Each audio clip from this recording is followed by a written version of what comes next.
우리는 지난 시간부터 신약 성경, 당대 헬라어로 쓰여진 모든 문헌들 가운데 가장 긴 문장으로 알려져 있는 말씀 하나를 살피기 시작했습니다.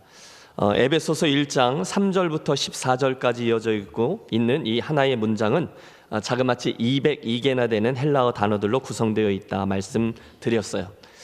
그 문장이 그렇게 길어진 이유가 있었습니다. 사도 바울이 그의 입을 열어서 우리에게 허락된 그 하늘의 신령한 복이 어떤 것인지를 이야기하려는데 막상 입을 열어 이야기를 시작하다 보니 그 진리의 무궁무진함이 너무 커 우리에게 허락된 그 복을 설명하고 또 설명하고 하다 보니 그만 여러 개의 분사들과 형용사들이 더해지면서 이렇게 긴 문장이 되어졌다라고 말씀드렸습니다. 기억하십니까? 삼위일체 하나님이 주신 하늘의 신령한 복을 설명하는 긴 문장, 하지만 실제로는 세 개의 소주제들을 담고 있다 말씀드렸어요. 지난 시간 우리는 그 중에 첫 번째 부분인 성부 하나님에게서 온 축복, 선택과 양자됨의 축복을 살펴보았습니다. 예수 믿고 그 복을 받은 우리는 자연스럽게 내적으로는 거룩한 삶을 추구하고 외적으로는 그분의 영광을 찬송하는 삶을 살아야 하는 것이 마땅했습니다. 성부 하나님이 그 복을 주신 의도요 기대였습니다. 이어서 오늘은 그 두 번째 부분, 하늘의 신령한 복의 두 번째 부분인 성자 예수님께서 우리에게 주신 복을 살피며 은혜를 나누려고 하고요. 다음 시간에는 그 마지막으로 성령 하나님이 우리를 위해 행해 주신 일, 그 복을 살펴보려 합니다. 특별히 오늘 우리가 살필 본문은 7절부터 12절까지의 내용이 되겠습니다. 이렇게 시작해 보려 해요. 여러분 혹시 이런 생각 해보신 적 없으십니까? 내가 예수를 믿는 게 정말 맞나? 만일 예수님 구원의 은혜가 진짜라면, 그래서 그분이 나를 위해 행해 주신 놀라운 일들을 내가 정말로 믿는다면 오늘 내가 이렇게 무덤덤하게 살아갈 리가 없을 텐데 왜 오늘 나에게는 구원받은 이에게 있다는 그 뜨거운 감격이 없는가? 왜 오늘 나에게는 하나님의 은혜에 대한 깊은 감사가 없는가? 여러분, 진지한 그리스도인이라면 누구나 이러한 질문들에게서 자유로울 수 없을 것입니다. 이유는 분명합니다. 그것은 저와 여러분들이 무엇인가 눈이 멀어서 주님의 그 큰 은혜를 제대로 보고 있지 못하기 때문이에요. 안다고는 하죠. 그 은혜에 감사합니다라는 말은 합니다. 하지만 실상은 무엇인가가 가려져 있어요. 민수기에 나오는 발람이라는 주술사는 하나님이 그의 눈을 띄워주시기 전까지는 심지어 나귀도 볼 수 있었던 여호와의 사자를 보지 못했습니다. 엘리야의 시종이었던 게하시 또한 하나님께서 그의 가려진 눈을 띄워주시기 전까지는 자기의 성을 보호하고 있던 여호와의 군대를 보지 못하였어요. 그렇다면 방법이 있죠. 하나님께서 저와 여러분의 닫혀져 있는 눈을 열어주시면 됩니다. 그래서 오늘의 이 설교를 시작하면서 저는 성령께서 역사하셔서 성령 그분의 역사로 이제 두 번째 은혜죠. 성자 예수님께서 우리 구원을 위해 행해 주신 일과 그 일의 결과들, 성자 예수님을 통해서 주신 하늘의 신령한 복을 분명히 보게 해 주시고 깨닫게 해 주시고 감사하고 찬송하게 해 주시기를 간절히 기도합니다. 자, 하늘의 신령한 복에 대한 두 번째 이야기, 성자께서 우리들의 구원을 위해 행해 주신 일에 관한 이야기는 저와 여러분의 죄 이야기에서부터 시작됩니다. 로마서 3장, 모든 사람이 죄를 범하였음에 하나님의 영광에 이르지 못하더니, 성경은 저와 여러분을 예외 없이 죄인이다 라고 선언합니다. 에베소서 2장도 마찬가지죠. 우리 함께 읽어보겠습니다. 시작. 그는 허물과 죄로 죽었던 너희를 살리셨도다.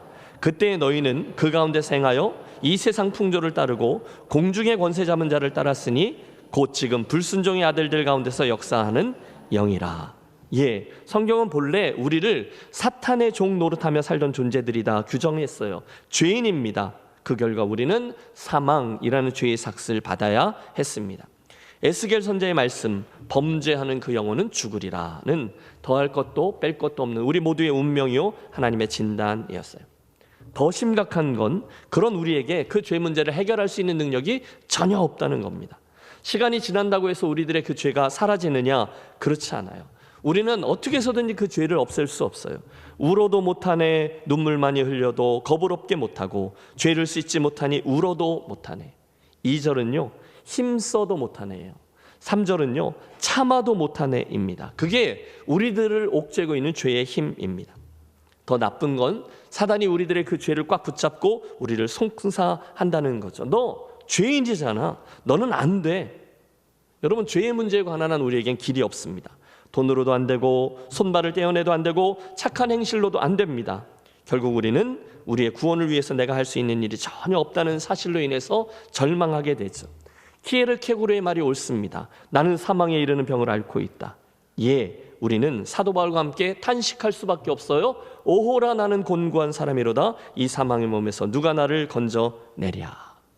그런데 바로 그 순간에, 즉 우리가 우리들의 죄에 대해서 아무것도 할 수 없다라는 사실로 인해서 절망하고 있을 때 갑작스러운 예수 그리스도의 은혜가 우리를 급습하죠. 로마서 5장의 말씀을 우리 크게 한번 합독하겠습니다. 우리가 아직 죄인 되었을 때에 그리스도께서 우리를 위하여 죽으심으로 하나님께서 우리에 대한 자기의 사랑을 확증하셨느니라. 아멘. 저와 여러분이 여전히 죄인이었을 때 먼저 주님께서 우리를 위해 죽어주셨어요.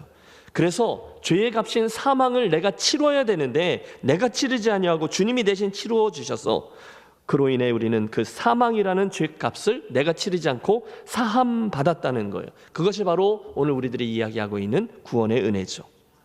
이를 설명하고 있는 오늘 본문 7절의 말씀을 들어보세요. 우리는 그리스도 안에서 그의 은혜의 풍성함을 따라 그의 피로 말미암아 속량 곧 죄의 사함을 받았느니라. 아멘. 맞습니다, 여러분. 주님께서 우리를 위해 행해 주신 일이 바로 이거예요. 속량, 즉 죄 사함의 은혜라는 거죠. 바로 여기에서 오늘 설교의 주제인 성자 예수님께서 우리를 위해 해주신 일, 우리가 받은 하늘의 신령한 복 두 번째 이야기가 시작됩니다. 따라해 주세요. 속량 죄 사함의 은혜. 죄 사함은, 여러분 왜 자꾸 따라하라고 하냐면 밑에서 하도 붕어빵을 구워대가지고 냄새도 나고 막 눈도 좀 따갑고 그래서 그렇습니다.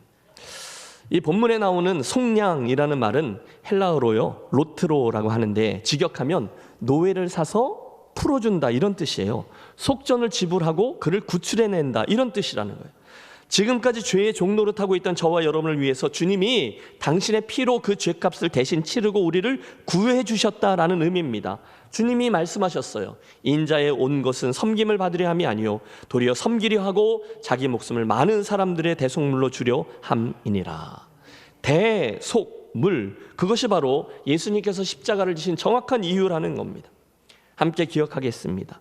우리 예수님은 자신의 목숨을 많은 사람들을 위한 대속물로 속전으로 주시려고 그걸 작정하고 이 땅에 오신 분이셨어요.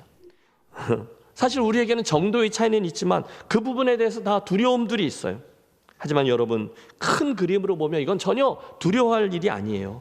왜냐하면 여러분, 전에 우리가 하나님의 이름 시리즈 설교할 때 하나님을 아도나이라는 이름으로 부른 적이 있습니다. 아도나이는 주, 주인, 주님이라는 뜻인데요. 성경에 그분을 아도나이라고 부르고 나를 종이라고 부른 첫 번째 장면은 아브라함 이야기에 나오거든요. 하나님을 아도나이라고 부르던 아브라함의 모습인데 그때 그가 사용했던 그 용어는 그와 그의 종이었던 엘리에셀과의 관계 속에서 설정된 관계에서 사용된 용어를 사용했어요.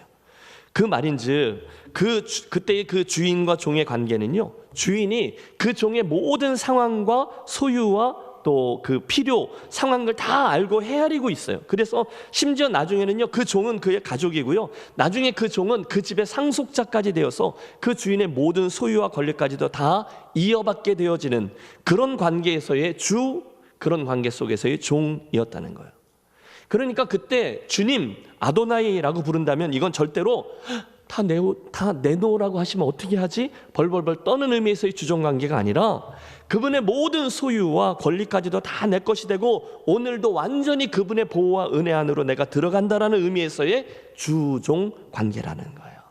여러분, 이게 소유권입니다. 그렇다면 그걸 기억하시고 기꺼이 나에 대한 그분의 소유권을 인정하고 그분의 손에 올려드리는 저와 여러분이 되시기를 바랍니다. 그때야 그 다음 이야기들이 가능해져요. 그때 주가 쓰시겠다 하라 할 때 예 하고 내려놓는 저와 여러분이 될 수 있는 거죠. 여러분, 솔직히 좀 부끄러움이 있습니다. 때때로 우리는요, 하나님하고 눈을 마주치는 걸 부담스러워합니다. 하나님, 좀 그만 바라세요. 그만하면 되셨어요 라고 말씀드릴 때도 있어요. 그 정도면 되지 뭘 그렇게 욕심이 많으세요 라고 반항하기도 해요.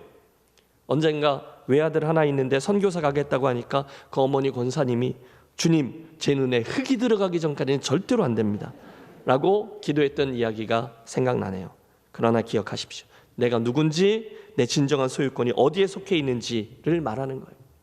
저는 욕심이 있습니다. 그것은 저와 여러분 모두가 나를 핏값을 주고 사신 그 주님이 내가 주인 맞아? 라고 말씀하실 때 잠시의 주저함도 없이 예 그럼요 라고 대답하는 성도가 되는 겁니다.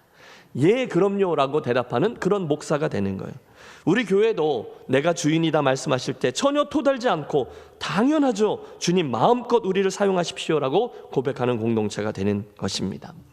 동의하시면 아멘 하시기 바랍니다. 그게 정상적인 그리스도인이라는 거예요. 권리 주장이 아니에요. 소유권 이양이 맞습니다. 올해가 3번째인데요. 지난 2해 동안 저는 우리 교우들이 헌금 생활 하시는 걸 보면서 깜짝 놀랐어요. 특별히 선교 헌금을 드리실 때의 모습을 보면 얼마나 감사했고 도전을 받았는지 모릅니다. 너무 귀하세요. 여러분, 헌금 누가 그게 쉽습니까? 얼마나 어려운 일입니까? 그런데 선교사님들의 이야기를 듣거나 그 땅에서 진행되는 사역을 바라보면 또 국내에서도 여러 교회들의 필요, 또 사람들의 사역들의 필요를 위해서라면 힘있게 아낌없이 헌신하는 성도들의 모습이 너무 자랑스러웠고요, 인상적이었어요. 제가 지금 선교 헌금이라고 예를 들었는데 그 외에도 우리 교회 교우들은요, 필요한 일들마다 섬김마다 정말 최선을 다해 헌신해주고 계세요. 저는 진심으로 우리 교회 성도들 참 훌륭하세요라고 다른 분들에게 자랑합니다. 여러분들에게 존경의 마음을 표합니다.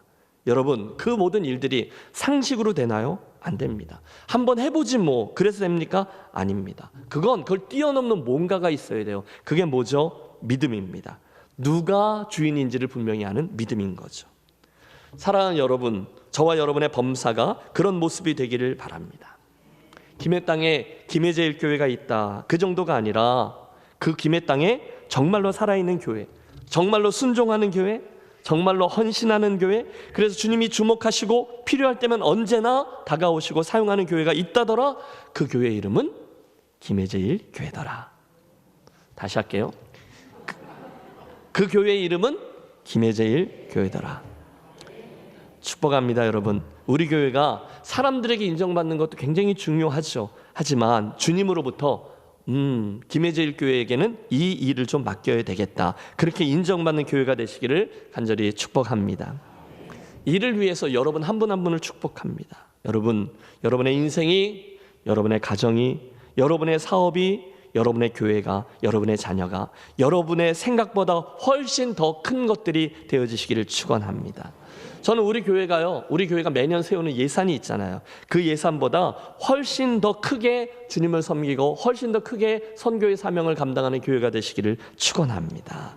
그래서요, 상식적으로 살고 존재하다가 맞춰지는 인생과 교회가 아니라 우리 주님도 깜짝 놀랄 만큼 믿음과 헌신의 주인공들이 되어지시기를 축원합니다. 그러려면 출발점을 똑바로 하셔야 된다는 거죠. 오늘 본문의 말씀입니다. 맞다, 주님께서 이미 나를 핏값으로 사셨기에 그분의 구속함을 받은 나는 내 인생이, 내 소유가, 내 시간이, 내 사업이, 내 가정이, 내 자녀가, 그리고 내 교회가 내 것이 아니라 그분의 것임을 분명히 알고 믿는다. 이 믿음의 고백이죠. 여러분, 역사를 보면요, 주님이 반드시 그런 인생과 공동체를 통해서 당신의 일을 진행하셨어요. 당신만을 두려워하고 당신을 향해 바로 그 마음을 품은 이들을 통해서 하나님은 당신의 역사를 써 오셨죠. 그러므로 여러분, 믿으십시오. 담대하십시오. 여러분 삶의 모든 영역에 주님의 소유권을 선언하시고요, 주가 쓰시겠다 하라 선포하십시오. 묶여있는 부분들에게 그 말씀을 선포하세요. 풀어주세요 라고 하지 말고 주가 쓰시겠다 하라 말씀하십시오. 우리가 그분의 소유권을 인정하고 선언할 때 주님 반드시 우리로 당신과 함께 걷는 멋진 모험의 장으로 우리를 초대해 주실 줄로 믿습니다. 소유권. 그 다음은요, 죄사함에 관한 거예요. 주님께서 당신의 핏값으로 우리의 죄값을 치러 주셨을 때 어떤 일이 일어나는가? 그의 피로 말미암아 속량 곧 죄 사함을 얻었으니. 맞습니다.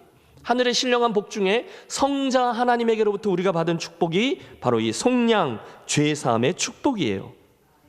무슨 뜻이죠? 속량 죄 사함 무슨 뜻이에요? 죄가 사해졌다라는 뜻이에요. 죄가 없어졌다는 거예요. 여러분의 죄가 다 사라졌대요. 없어졌다는 거예요. 이 말의 의미를 정말 진지하게 생각해 보십시오. 우리 삶을 늘 옥죄고 우리들의 얼굴에 기쁨을 다 앗아가는 그 죄가 사하여졌대요. 없어졌대요. 그게 성자 예수님을 인하여 우리가 받게 된 축복이라는 거예요. 누가복음 15장에 나오는 탕자의 비유를 우리 압니다. 죄와 용서에 대한 이야기에 관한 한 인류 역사상 이것보다 더 아름다운 이야기는 없어요. 자, 둘째 아들이 아버지에게 유산을 미리 달라고 조르고 졸라 먼 나라로 가서 허랑방탕하게 삽니다. 하지만 여러분, 인생이 녹록지 않죠. 결국 쫄딱 망한 후에 노숙자가 됩니다. 유대인이었던 아들이 부정한 짐승으로 여겨졌던 그 돼지들을 치며 고생해요. 그래도 배고프자 이제는 만지지도 않던 돼지들 사이에 머리를 쥐어박고 그들이 먹던 쥐염 열매라도 더 얻기 위해서 머리를 디밉니다. 그러다 깨닫습니다. 내가 아버지께 죄를 졌구나. 돌아가자. 아버지 집에 있는 품꾼들의 신세가 오늘의 내 신세보다 훨씬 낫지 않는가. 이제 가서 아들은 면목이 없고 그저 종이 하나로 여겨달라고 말씀드리자. 그 탕자가 돌아와요. 그때 아버지의 마음이 이런 행동으로 표출됩니다. 우리 모두 그날의 탕자가 되어 그 부분을 함께 합독해 보겠습니다. 시작. 아직도 거리가 먼데 아버지가 그를 보고 측은히 여겨 달려가 목을 안고 입을 맞추니 아들이 이르되 아버지, 내가 하늘과 아버지께 죄를 지었사오니 지금부터는 아버지의 아들이라 일컬음을 감당하지 못하겠나이다 하나 아버지는 종들에게 이르되 제일 좋은 내 옷을 내어다가 입히고 손에 가락지를 끼우고 발에 신을 신기라. 그리고 살진 송아지를 끌어다가 잡으라. 우리가 먹고 즐기자. 이 내 아들은 죽었다가 다시 살아났으며 내가 잃었다가 다시 얻었노라 하니 그들이 즐거워하더라. 아멘. 여러분, 이 아름다운 비유 속의 아버지는 그 탕자가 돌아왔을 때 조건 없이 그를 용서하고 용납한 후에 이제는 동네 사람까지 다 모아서 잔치를 배설합니다. 그 잔치의 의미가 무엇일까요? 물론 아버지로서 그 아들의 잘못을 용서한다는 의미도 담겨 있죠. 그러나 그게 다가 아니에요. 아버지는 그 잔치를 통해서 그 아들의 위치가 다시금 회복되었다는 것을 그 아들은 물론이거니와 집안에 있는 모든 종들과 동네 사람들, 심지어 그의 형이었던 맏아들에게까지 선언하고 있는 거예요. 얘는 다시 내 아들이다. 그러므로 여러분, 그 순간 그 돌아온 탕자가 해야 될 일은 하나입니다. 빨리 아버지의 그 마음을 이해하고 아버지 용서의 은혜를 받아들인 후에 그분의 기쁨의 진정으로 참여하는 겁니다. 물론 죄송함도 있죠. 저는 여전히 더럽습니다. 하지만 그 죄송함 때문에 나는 자격 없어요 라면서 아버지의 용서를 믿지 않은 채 그 잔치에 참여하지 않고 대신 저 종들의 자리로 내려가서 종의 옷을 입고 잔치 음식 날리면서 안 돼요, 나는 지게를 져야 돼요 라고 우긴다면 그는 아버지의 뜻을 따르지 아니하는 또 다른 탕자가 되는 거죠. 아니요, 여러분, 그때 아들이 해야 되는 일은 단지 그 아버지의 아들됨의 자리를 다시금 받아 누리는 거죠. 아버지의 용서를 누리고 죄사함의 은혜를 받아 누리고 함께 기뻐하는 겁니다. 이게 잔치예요. 기억하십시오. 여러분, 하나님이 저와 여러분의 죄를 죄사함, 속량해 주시고 만일 우리가 그 죄를 자백하고 회개하면 동이 서에서 먼 것처럼 그 죄가를 옮기시고 그 죄를 기억도 하지 아니하겠노라 약속하셨어요. 여러분, 우리 하나님은 우리 아내나 남편이 아니에요. 죄를 차곡차곡 얻다가 기억해뒀다가 무슨 문제가 있으면 기가 막히게 꺼내는 그런 분이 아니라, 여러분, 저와 여러분이 그렇잖아요. 아니요, 동이 서에서 먼 것처럼 그 죄가를 없앤다, 기억조차 아니하신다 하셨어요. 여러분, 이게 죄 사함의 은혜예요. 아들이라고 불러요. 우리의 행위 때문입니까? 아니죠. 예수님이 흘려주신 보혈의 피값 때문이죠. 계속 반복합니다. 그게 성자 예수께서 나의 구원을 위해 행해 주신 놀라운 은혜라는 거죠. 하늘에 속한 신령한 축복이 그겁니다. 그러므로 오늘의 말씀을 들은 저와 여러분은 이제 그분의 은혜를 그대로 받아서 믿고 그대로 누리는 것입니다. 이사야 선지자의 노래처럼 날마다 그 구원의 우물에서 기쁨으로 그 물을 길어 오르는 거예요.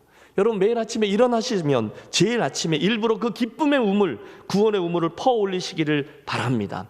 여러분, 감정을 따르지 말고 의지를 동원하십시오. 나는 구원받은 하나님의 자녀이지, 나를 위해 예수님 그분의 고귀한 피가 흘려졌지, 그 피값으로 말미암아 나는 속량받았지, 내 죄는 다 사라졌지, 나는 하나님 앞에 새로운 피조물이지. 여러분, 매일매일의 삶이 분명히 달라지게 될 것입니다. 그게 속죄, 죄의 사함을 받은 그런 이의 삶이라는 거죠. 이어지는 말씀을 보면 그 놀라운 죄사함의 결과 이제 우리 삶엔 이런 일이 일어난대요. 8절, 이는 그가 모든 지혜와 총명을 우리에게 넘치게 하사, 이제 죄사함을 받은 우리에게 하나님의 지혜와 총명이 있다는 거죠. 그때서야 하나님의 뜻과 계시를 깨닫습니다. 그러면 이제는 엉뚱한 것들, 즉 이 땅에만 있다가 잠시 후에 저 땅으로 가지고 갈 수 없는 것들, 그거 말고 이 땅에서 그 땅으로 가지고 갈 수 있는 것들, 거룩한 삶과 하나님을 찬양하는 삶과 주님께 인정받는 영혼과 관련되어져 있는 하늘나라의 상급으로 쌓을 수 있는 것들을 내가 해야 하는구나. 하나님의 마음에 항상 가 있는 일, 그 잃어버려진 영혼을 주께로 되돌리는 일에 내 삶을 맞춰야 되는구나. 내 인생의 소망을 여기 말고 거기다 둬야 되는구나. 여러분, 이게 하나님 주시는 지혜와 총명인 줄로 믿습니다. 그게 다가 아니에요. 9절, 그 뜻의 비밀을 우리에게 알리신 것이요 그의 기뻐하심을 따라 그리스도 안에서 때가 찬 경륜을 위해 예정하신 것이니, 그런 이들, 속량함을 받은 이들에게는 하나님의 비밀을 알게 하는 축복도 주신대요.